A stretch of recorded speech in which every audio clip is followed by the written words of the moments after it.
Lucille Ball has entertained millions of us as TV's queen of comedy. Now she's returned to television in a serious dramatic role, playing a bag lady in Stone Pillow. Senior correspondent Rona Barrett talked with Lucy about what persuaded her to play such an unusual role. Rona? Thanks, Rob. Mary, nice to see you all. Lucille Ball has never played a major dramatic role on television.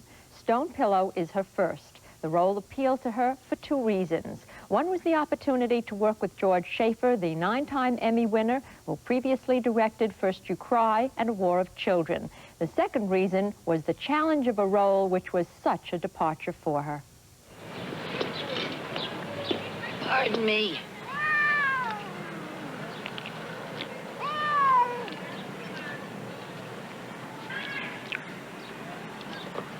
Thank you.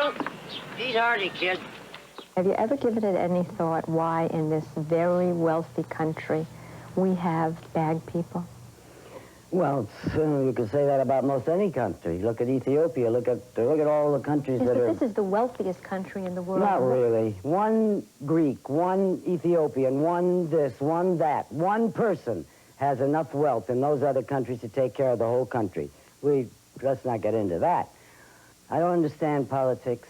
I don't understand why they don't want the farmers to grow wheat. I don't understand why we pour milk down the gutter. But I'm no different from any other well-meaning person right now, I'm sure. When I was watching this movie, I mean, it was difficult to suddenly see you. You very rarely like people to take your picture, and I was curious how you were going to react to people seeing you as a bag lady, in which, many times, if it weren't for your voice, it doesn't look like the Lucy we know. It sure doesn't, I hope. Playing a bag lady didn't bother me. I've looked worse than some of the comedy things that I did. I had a few wishes about her, not so that she wouldn't be stealing and she wouldn't be digging in just any old garbage can. I wanted her to be vulnerable, feisty, and capable of taking care of herself, and she was a loner. Hey, crazy lady, what you got in there?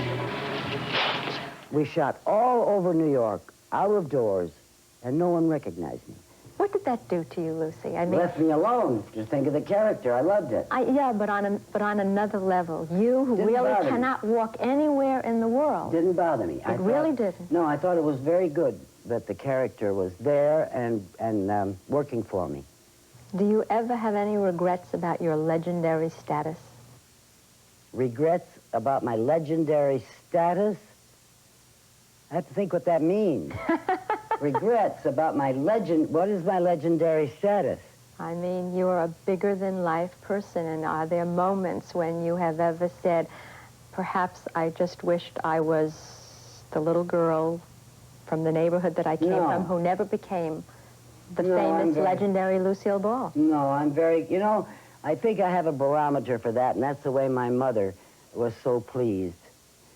She never missed a show, so I knew how much they meant to her. She brought all of her friends. She was very upset at me when I quit work. What do I do Thursday? What do I do with all my friends? I think the way my mother felt answers that for me. I saw the pleasure that it gave her, and I missed it very much when she was gone. There was a big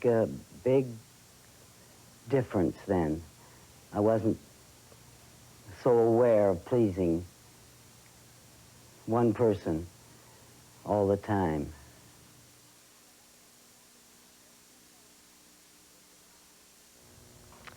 Lucy will be giving more pleasure to audiences later this month in Florida. She'll be in Clearwater, Sarasota, and Pensacola with her seminar, which deals in depth with her career and her philosophy of comedy. Mary? Thank you, Rona.